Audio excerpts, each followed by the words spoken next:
आदरणीय गरीबदास जी और क्या कह रहे हैं। कामी तजय न कामना अंतर बसै कुजान, और साधु संगति भावे नहीं जुगन जुगन का समान। कुत्ता है वो कुत्ता।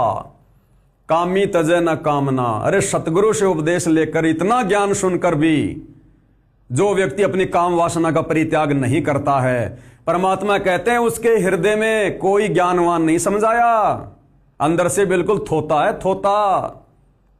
कुछ भी नहीं है उसके अंदर, भक्ति का जो है वो किरका भी नहीं है। साधु संगति भाव है नहीं, अच्छे भक्तों की संगति उसको अच्छी नहीं लगती है, जो कामी भगत होता है। अब जैसे मैं पवन दास सात संगति के माध्यम से बहुत ही बढ़िया संदेशा दे रहा हूं, आत्म कल्याण का संदेशा दे रहा हूं, खरी खरी बात कह रहा हूं, लेकिन जो भगत काम वासना में है, विषय विकारों में दशा हुआ है, उसको मेरी ये साधु संगति, मेरी ये बातें अच्छी नहीं लग रही, उसको ये ज्ञान की बातें उसको अच्छी नहीं लगेंगी। तो उनके विषय में कहा है कि अगर किसी कामी व्यक्ति को अगर आप ज्ञान की बात बताओगे, अच्छी बात बताओगे, तो उसके हृदय में आग लगेगी।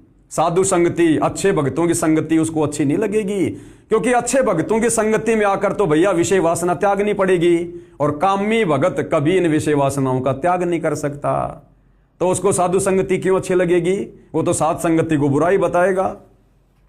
तो कहते हैं कामी तजय न कामना अंतर बसै कुजान, और साधु संगति भावे नहीं जुगन जुगन का समान। वो तो योगों योगों से कुत्ते की योनि भोगता हुआ आ रहा है, कुत्ते की योनि, उसकी तो वो आदत है। तो भाई अगर सतगुरु रामपाल जी की भक्ति करके वर्तमान में इसी मनुष्य जन्म में मोक्ष के प्राइम टाइम में अगर वास्तव में सतलोक जाना है, मोक्ष प्राप्त करना है, तो भैया इस घटिया कुक्रम विषय वासना से संकल्प लेकर छुटकारा प्राप्त करना होगा। चाहे आपका पति नाराज हो, चाहे आपकी पत्नी नाराज हो, भैया संघर्ष करना पड़ेगा। संघर्ष करने के लिए गुरु ने ज्ञान दिया है, संघर्ष करने के लिए। अरे बाकी तो ये संसार ना कर रहा फिर, अरे बाकी सभी बुराइयों में तो संसार भी लिप्त है, ये कुत्ता कर्म तो पूरी दुनिया कर रही है। फिर भगत में और जगत में क्या अंतर हो गया भाई? हम भक्ति लेकर भी अगर इसी विषय विकार में पड़े हुए हैं, वासनाओं के दास बने हुए हैं, तो सतगुरु से तत्व ज्ञान लेने का क्या फायदा? फिर तो जगत वाले भी वैसे ही, हम भगत भी फिर वैसे ही। तो इस विशेष विकार को त्यागे बिना आप और हम कभी भी सतलोक की उम्मीद ना करें। आगे क्या कह रहे हैं गुरुदेव भगवान कि निकम्मो क्या मुंह दिखाओगे अपने गुरुदेव भगवान को जब ये शरीर छोड़कर तुम त्रिकुटी पर जाओगे, जब वहां तुम्हारा परमात्मा से आमना सामना होगा। और धर्म राय के रूप में कबीर भगवान बैठा है। कबीर भगवान सबका लेखा जोखा लेगा वहां पर, पूछेगा बेटा मनुष्य जन्म क्यों दिया था, तेरे को पता ना? क्योंकि वहां तो बुद्धि ऑन हो जाएगी कि मैं तो बड़ा रो रो के परमात्मा से कह रहा था कि भगवान एक मनुष्य जन्म दे दो, आपकी भक्ति करूंगा, सारी बुराइयों से दूर रहूंगा, हे परमात्मा मैं तो मोक्ष करवाऊंगा। वहां जाते ही सब कुछ याद आ जाएगा। तो क्या कह रहे हैं? क्या मुखले विनती करूं लाज आवती मोए, और तुम देखत अवगुण करूं कैसे भाऊं तोय। क्या मुखले विनती करूं? अरे जो भगत भाई बहन, स्त्री या पुरुष सतगुरु रामपाल जी से उपदेश लेकर, सतनाम सारनाम सार शब्द लेकर भी जो अभी तक विषय वासनाओं के दास हैं और इन सतलोक आश्रमों में गुरुदेव के दर्शन करने जा रहे हैं, गुरुदेव के आगे जाके खड़े होते हैं, अरे मंद बुद्धियों तुम्हें शर्म भी आती है कि नहीं आती है? आदरणीय गरीबदास जी क्या कहते हैं उस भगत के लिए जो भगत होकर भी काम क्रोध मोह लोभ अहंकार में सड़ रहा है, वासनाओं का गुलाम है। कहते हैं ऐसा भगत अपने सतगुरु के सामने मुंह लेकर भी कैसे खड़ा हो रहा है? क्या उस निकम्मे को शर्म भी नहीं आती क्या? बिल्कुल भी, कि मेरे सामने जो खड़े हैं ये परमात्मा है, अंतर्यामी है, जानी जान है, इन्हें मेरे सारे अवगुणों के विषय में पता है, और मैं नीच अपना क्या मुंह लेकर इनके सामने जाऊंगा इन बुराइयों को करते करते। क्या मुखले विनती करूं अपने सतगुरु के सामने इन विषय विकारों में पड़े पड़े, और क्या मुंह लेकर अपने गुरु के सामने जाऊंगा मैं? लाज आवती मोहे, शर्म आती है शर्म। तुम देखत अवगुण करूं, ये सतगुरु आप अंतर्यामी हो, सब कुछ देख रहे हो, और तुम्हारे देखते देखते मैं सारे अवगुण कर रहा हूं, विषय वासनाओं का कीड़ा बना हुआ हूं। आपने इतना समझा दिया, इतना बता दिया, इतना ज्ञान दे दिया, 33 अरब ज्ञान हम भाख्या, इस मंद बुद्धि जीव के एक नहीं ला गया। एक भी वाणी इस मंद बुद्धि प्राणी के ऊपर सेट नहीं हो पा रही। इतना ज्ञान सुनने के बाद भी तो क्या मुंह लेकर विनती करोगे अपने सतगुरु के सामने। इसलिए पवनदास ने बार बार संदेश दिए थे जब गुरुदेव भगवान हिसार जेल में थे कि अगर भगत बनना है तो गुरुदेव भगवान के हिसार जेल में रहते सहते बन जाओ। इन तमाम प्रकार की बुराइयों से गुरुदेव भगवान के हिसार जेल में रहते सहते अपना पीछा छुड़वा लो, अन्यथा नालायको जिस दिन गुरुदेव भगवान आएंगे वो फाइनल समय होगा, उस समय अपना क्या मुंह लेकर जाओगे अपने गुरु के सामने। अरे गुरु कहेगा नहीं, लेकिन गुरु को पता है कि मैंने 11 साल तक भगत बनने के लिए इन मंदबुद्धियों को मौका दिया था। इतना ज्ञान सुनाकर मैं 11 साल से जेल में बैठकर इनकी परीक्षा ले रहा था। आज भी ये काम वासना के कीड़े बने हुए हैं। तो क्या मुखले विनती करूं लाज आवती मोहे, और तुम देखत अवगुण करूं कैसे भाऊं तोय। हम सतगुरु को कैसे अच्छे लगेंगे? हम सतगुरु को अच्छे लग ही नहीं सकते। हृदय से सतगुरु कभी हमें प्रेम नहीं करेगा, बाहर से चाहे कितना ही मुस्कुराए। लेकिन जब तक हम इन विषय विकारों से दूर नहीं होंगे तब तक हम सतगुरु को कभी भा नहीं सकते, कभी अच्छे नहीं लग सकते। चाहे कितनी भक्ति करें, कितना गुणगान करें, कुछ भी करें, जो परमात्मा का विधान है वो विधान है। आगे क्या कह रहे हैं परमेश्वर?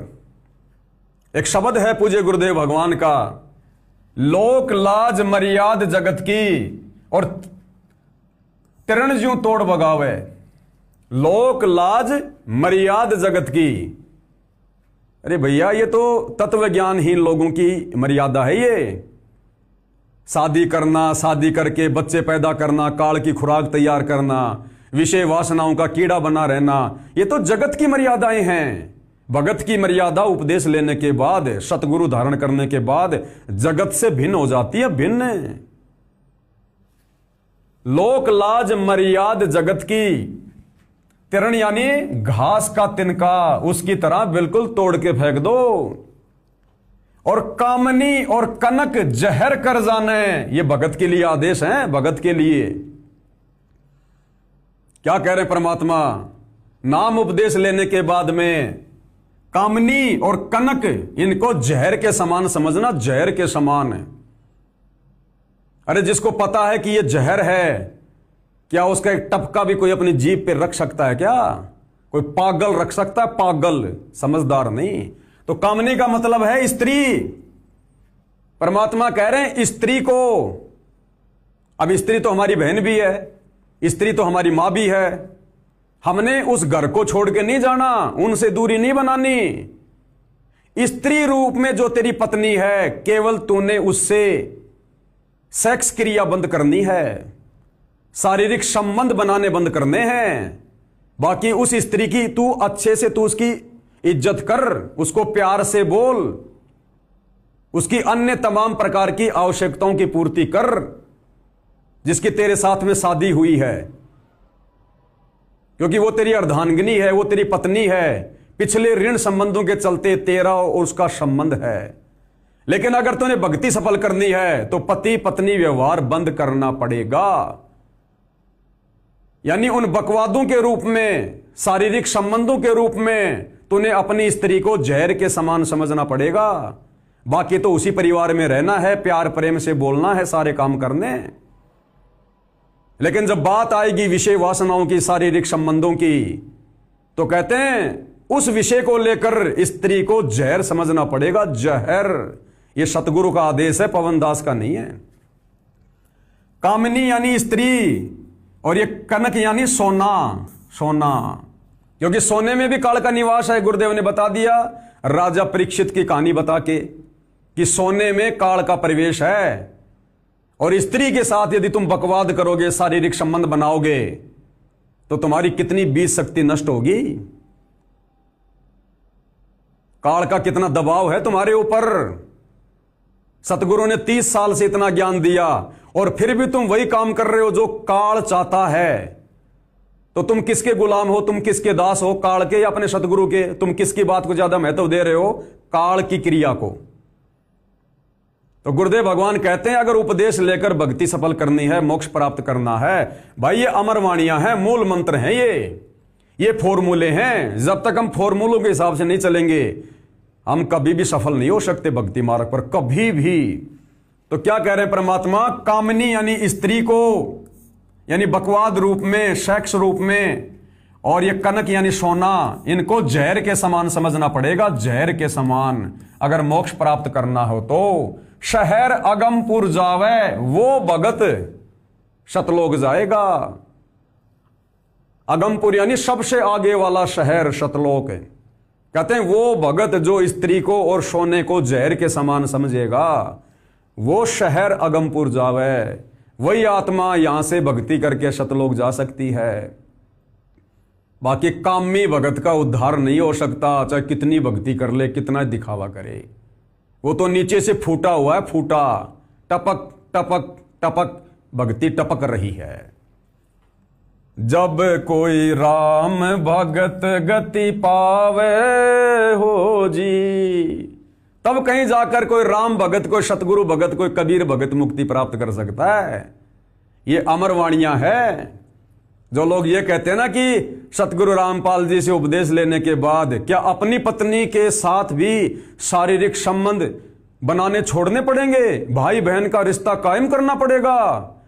ये गुरुजी ने कब कहा? ये कह रखा गुरुजी ने, इन वाणियों में कह रखा गुरुजी ने, इन शब्दों में कह रखा गुरुजी ने।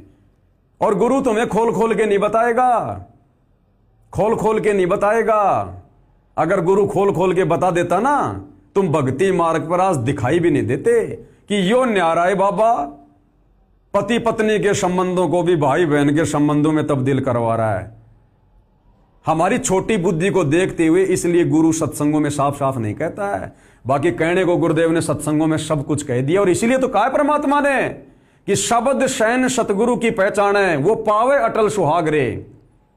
सतगुरु ने सत्संगों में, पुस्तकों में जो संकेत कर दिए हैं मर्यादा निभाने के लिए, विषय विकारों से दूरी बनाने के लिए, भैया उनका पूर्णतया पालन करना पड़ेगा, तभी वो आत्मा सतलोक जा सकती है।